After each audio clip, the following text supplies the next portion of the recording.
Hello, welcome back to my channel. My name is Ilah, and on my channel, I like to talk about things that revolve around self-help, self-improvement, whether that's towards my fitness goals or my mental health. And today's topic, we will be covering how I quit vaping after 2 long years of religiously vaping. And I'll also be sharing tips and tricks on how you too can quit vaping if that is something that you're interested in. And I assume that you are if you clicked on this and you have never seen my channel before. But if you're a returning subscriber, thank you so much for tuning in. I'm so glad you're here. Regardless of whether or not you have ever vaped in your life, I feel that my tips and tricks might be able to help you with something in your life that isn't necessarily vaping related or substance related.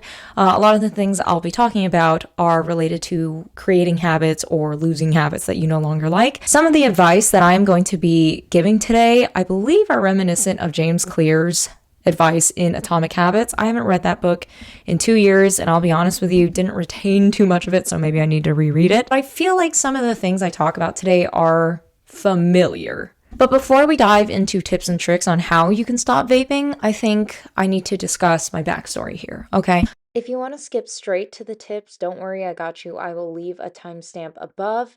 I like to ramble, so this is going to be a while, but if you'd like to hear the backstory, continue listening. So to set the scene, it was 2019 when I turned 21 years old. Prior to that, didn't really partake in like any sort of substance. I had drank maybe once or twice before my 21st birthday. Yeah, I know, guilty. But aside from that, didn't really drink or do anything like that. So when I turned 21, I really dove into the deep end of drinking, and this kind of prompted me to develop really bad habits when it came to substance use. And I get it, people don't consider alcohol like a drug, but to me, alcohol became a very unhealthy coping mechanism. I've been dealing with a lot of mental health struggles all of my life, and alcohol was this very accessible crutch to me. So I became really dependent on alcohol to regulate my mood. And by regulate, I mean, I drank myself to the point where I would be completely numb. So I guess in a way that regulated me, but also it drove me to the deep end. But I know that's not related to vaping. It technically is in my case though, because in an effort to curb my desire for alcohol or to curb my bad drinking habits, which started to really permeate and affect all matters of my life, I decided to take up vaping, which trading one bad habit for another doesn't seem like a great idea, now does it? But in my mind, I rationalized it as, well, alcohol makes me really like out of it. I am not in like a lucid state of mind. I can't control my emotions, my thoughts and feelings. I can't operate a vehicle when I drink, but if I vape, I'll be able to do all those things. And it would just kind of be something to boost my mood, because I have heard that nicotine can impact your mood and stuff, albeit negatively in some regards, of course. And, I really bought into the idea that a vape was a lot less harmless than a cigarette. And I always told myself like, oh, I would never smoke a cigarette. But I started with vaping. It was a gateway. Was never really into things like marijuana or weed. So that wasn't an option for me. But yeah, started to vape. And at first it was strong. The nicotine was really strong. It would almost replicate that buzzed feeling for me. So I would take one hit of my vape and I'd be like, oh, I feel like so good. The nicotine rush felt great. I felt calm and soothed and relaxed. And I felt like I could still enjoy being a part of like a social party without having to drink in excess like I used to. Whereas I would typically drink maybe like 8 shots in one evening. I was down to maybe a couple shots, but I would obviously, hit my vape to keep that buzz going. And so I definitely saw vaping originally as something that was a lot less detrimental to my health than alcohol was at the time, but it became my new crutch. It became my new addiction. And so while it, in a sense, helped me overcome reliance on alcohol, it became its own little monster. It got to a point where I was vaping 2 to 3 vapes a week. And you could probably hear it in my voice, or it's the fact that I haven't drank water in a couple hours. But yeah, that is not good for your lungs. I don't care what anyone says, vapes are still harmful to your lungs. I know, because I have seen a significant decrease in my lung capacity and my endurance after having spent 2 years vaping the equivalent to like multiple packs a week. But yeah, yikes. My tolerance for nicotine was so high that I would literally have to hit my vape maybe once every 15, 20 seconds. It got so severe that I would even do it in places that like old me wouldn't have even fathomed. Like I would be out in public and I would just discreetly, like hit it, and I would take my jacket and I would just start vaping in the middle of public, and I would just slow release like through my freaking mouth. It was a problem. I was at the gym doing it. I was on the treadmill vaping.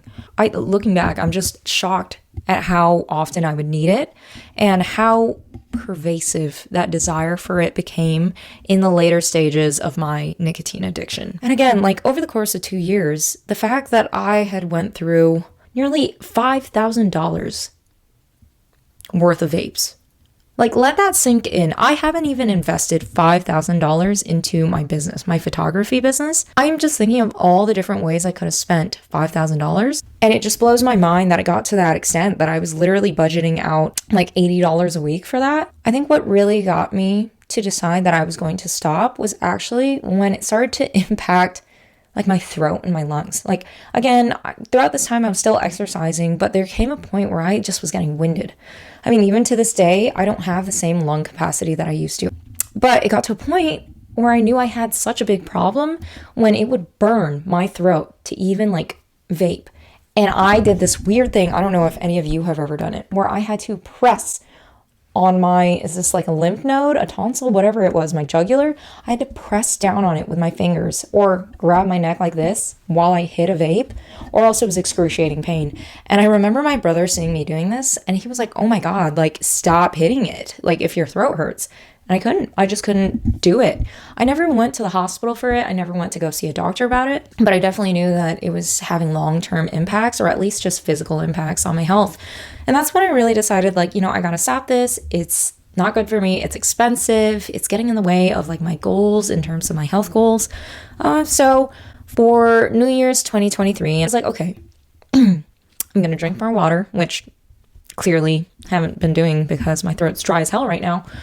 But I decided like, okay, I'm going to drink more water and I'm going to quit vaping. So I set my mind to it, and boy, was it a lot harder than I anticipated. Excuse me while I go grab a drink of water because my throat is feeling hoarse. And I would just like to proudly add that I am, to this day, January 17th, 2024, I am still what I consider to be healed of my addiction. Have I hit a vape a couple times in the last year? Yes, I have. When a friend has a vape at a party, I'll hit it a couple times, but I have yet to buy another vape since my last vape in 2023. It's been a whole year since I bought one. I take that as a win. But anyhow, let's start with the first tip, and that is to avoid triggers. That's like the basics, okay? Everyone knows that. But I'll tell you how I avoided my triggers. There was this little smoke shop very near to where I lived at the time. I would find an excuse to go that way to the smoke shop or to the nearest gas station, which is coincidentally like 1 mile from where I used to live. I became a regular, obviously. I was always there. I'd always find an excuse like, oh, I need to gas up, even though I gassed up like 2 days before. So I made an effort to avoid routes towards those two locations. If it's impossible for you to avoid the route towards those places that you typically would buy from, then you'll want to listen to the second tip. But in the meantime, we're still going to be talking about how to avoid triggers. Another way I avoided triggers was avoiding situations where I knew other people would be vaping. So not hanging out with friends who vaped, because of course that was going to tempt me to hit a vape. I also avoided situations that usually made me want to hit a vape. I avoided drinking for a couple months because I was like, okay, I know when I drink, I love the feeling of hitting the vape as well. So let's not drink, because that will definitely tempt me to hit my vape or to buy a vape. So then I could feel, that rush. Yeah. Tip number 1, avoid your triggers. Tip number 2 was to replace my habit with a new habit. I tried not to think of the vape as a bad, shameful habit, at least during my recovery or during my detox. It's because typically when you think of something as shameful, it sheds a negative light on yourself. And in an effort to make this process a lot easier on me emotionally and mentally, I had to stop looking at myself as someone who was flawed or someone who was bad for vaping. And I had to look at myself as someone who was looking to redefine themselves. It wasn't something that I should have been ashamed of, because I'm telling you, shame does not work for me. I didn't overcome my terrible drinking habits out of shame. It was mostly out of a desire to be better, and I had to phrase my thinking the same way for the vape. And so I had to replace the habit of the vape with something a little bit more positive. So even though I took away the vape, I added in, things like reading books. I know they don't necessarily like correlate with one another or they don't seem related, but that's kind of the point because it really is a mind game, part of the addiction. Despite there being a chemical component to addiction, it was very much a mind game. So when I dropped the vape, I bought a couple books. I started to read books. I literally took up the habit of replacing the physical sensation of the vape with eating carrots. Okay.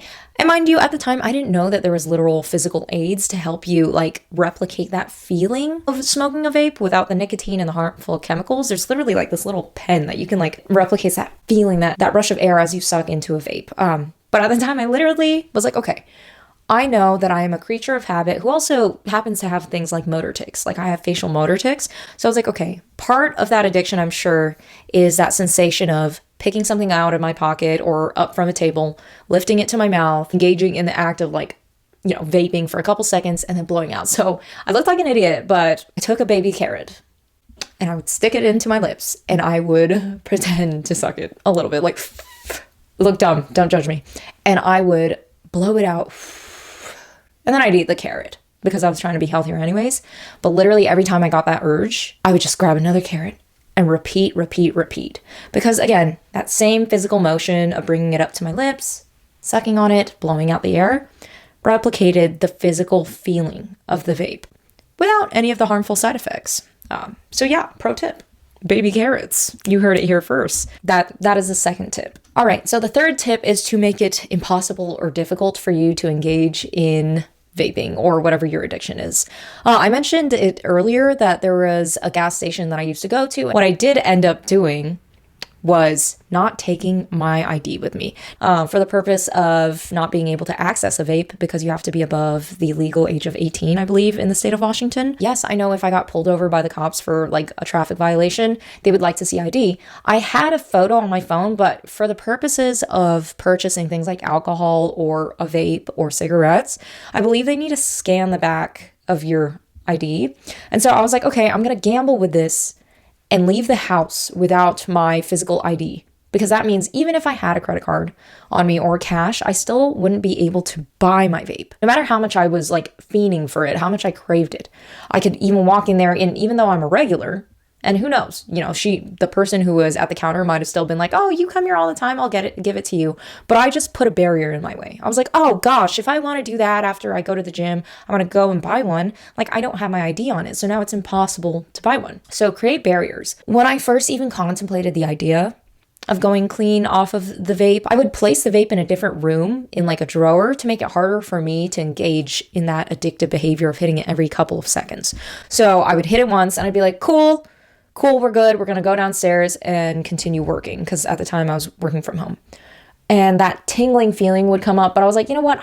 I'm not tempted because it's upstairs. I'll just hit it in a couple of minutes. And so instead of hitting it every 30 seconds, I was now hitting it every like 3 minutes. So that's another way that you can create like a barrier or some sort of difficulty in obtaining a vape. And also another way that you can do so in baby steps without, cold turkey just cutting yourself off is to set a budget or limit for buying it. So instead of spending $80 a week or so, however much I was spending, like I would tell myself like, okay, you have a budget of like $50, or whatever. So those are ways that you can kind of curb the habit, is to make it difficult to engage in, which I believe is a tenet of James Clear's, Atomic Habits and his suggestions on how to quit bad habits and start new ones. Likewise, to create a new habit, you got to make it easy. You got to make it accessible. Okay, so for this next tip, it also has to do something with money. And that is to use the money that you save from quitting your addiction towards something else. And I know like it's counterintuitive in your mind. You're like, well, why didn't you just suggest that I save it? You could do that too if that's your goal as well, as to save more money for things like a trip or, I don't know, something that you want to buy. But I will say that it creates an additional barrier for you to get the vape or the alcohol that you're wanting because you don't have the sufficient funds to purchase it anymore. Because if you save it, which again, also a great idea, but if you lack the self-control, you might just go back into your savings, grab that money again, and then go spend it on a vape anyways. But If you use the money that would have been allotted to the vape and do it for something like nails or your lashes or, a new workout set, as in like gym clothes, well, then that money's not there anymore. You spent it on something that was positive or, towards a more positive goal. You get a visual representation of the things that you could have instead of your addiction. Because again, in hindsight, I'm like, oh my gosh, I spent almost $5,000 on vapes in 2 years. Oh, I could have went on a trip. Oh, I could have bought a new flat screen TV, or I don't know. I could have done so many things with $5,000, but I didn't put it into perspective in those 2 years. But the second that I stopped vaping, I started to notice it. Like, I was like, oh wow, I guess I can afford the Starbucks coffee, or, oh wow, I'm going to spend the money that I just saved from not vaping all of this month and spending like $300, and I am going to get my hair bleached. I'm going to go blonde, and I got to pamper myself. And that's the point here. Pamper yourself. Make it a positive experience to forgo that. And that is a principle that we explored during like business school. There is a opportunity cost to everything that we do. If I choose to do this, I can no longer choose to do this. If I do this, can't do this. And so you want to create that opportunity cost and make it very noticeable. So when I buy the vape, I can't go eat out with my friends. If I go eat out with my friends, I can't buy that vape. I can't afford it. And so create that mindset within you. And that's fine if you're spending a little bit, okay? I'm not saying or advocating for like a huge irresponsible shopping spree to get over, that desire for the vape and you're replacing it with another bad habit of a shopping addiction. But what I am saying is take that budget that you originally had for the vape and use it for something positive, because you're definitely going to associate your sobriety or you quitting with something positive because you have something tangible or at least something enjoyable to replace it with. Okay, so this next tip, very common tip, exercise or develop a new hobby that is reminiscent of exercise. If you don't want to call it exercise, then don't. I'm talking about, I don't know, playing a sport, playing tennis, playing a game of basketball at your local gym. Just get moving. Because truthfully, it does occupy your mind long enough for you to forget those cravings sometimes. I know I just mentioned how I used to vape inside of the gym while on the treadmill or in between my sets. Overall, when I was on my detox, I was able to just be like, okay, let's get in the zone, let's work out. And when you work out, it creates, those endorphins, the dopamine. You feel less stressed. I was using the vape as a coping mechanism for my stress. Exercise became a great distraction for me. And to this day, I still am hitting the gym maybe 4 or 5 times a week. And I love it. I love this lifestyle. And I suppose that ties into my very next tip, and that is to be healthier. Just overall healthier. And I'm telling you this now, when you decide that you want to be healthier overall, whether that's for, aesthetic reasons or personal reasons, like you want to live long enough to be able to see your grandchildren, I promise you're going to start making better choices willingly. And you're going to enjoy the choices that you make. I mean, now I've been eating healthier and it becomes a snowball effect of good habits. Because, you quit the vape and you say you want to be healthier. And that was a huge reason for me, not just monetarily, financially was it ruining me. Obviously, it was physically ruining me. And I was like, okay, I'm going to stop this vape because I want more years with my daughter. And when I stopped the vape and I took up exercise so then I could distract myself, I was like, oh, exercise feels great. I also know that healthy people eat well. And then when I was eating well, I was like, oh, well, I don't even want to drink alcohol because I know alcohol, causes massive weight gain and it's an inflammatory. It's going to cause me to bloat and yada, yada. So I became very hyper aware of all the things in my life that just weren't serving me anymore. I started to take walks. I started to, do things that were positive for me, eating healthy. And once you get addicted to the healthy lifestyle, everything else becomes easier because I'm now a person who does healthy things because I am a healthy person. So you have to visualize yourself as that healthy person you want to be, because you'll start to ask yourself, well, would a healthy person do this? And when confronted with your addiction or the trigger, so let's say a vape, I almost no longer feel that desire at all. Even when I hit it now and again with my friends, I just remind myself yeah, this is fun. This is nice right now, but it's taking me away from my better goals. It's taking me away from my goal to get my endurance back and to one day run a half marathon, and so you have to look at the larger goal and how your addiction plays a part in keeping you from that goal. You really do. Same thing with drinking. I had to look at the overarching goal. And my overarching goal was to be healthier physically and mentally. And I knew that alcohol to me was something that just destroyed me in both regards, mentally, emotionally, physically. It served me no good purpose towards my goal. Even though in the current moments of when I would partake in drinking and vaping, I was feeling that immediate satisfaction, I knew in the long run, it just was not conducive to my goals. And lastly, I would just say to really educate yourself on the negative impacts of things like vaping, smoking, substance abuse, alcohol abuse. I know this video is particularly about vaping, but just in general, educate yourself on the impacts of whatever substance that you might be abusing right now. And once you educate yourself, it becomes so much less appealing. And I'm going to admit this right now. I spent those 2 years knowing that it was wrong, but I never once looked up a YouTube video or read an article about the negative impact it had because I didn't want to know. Like, that's how bad my addiction got. I'm the type of gal who will look up the most random things. Like, I love Googling. I love doing random research on things that don't matter.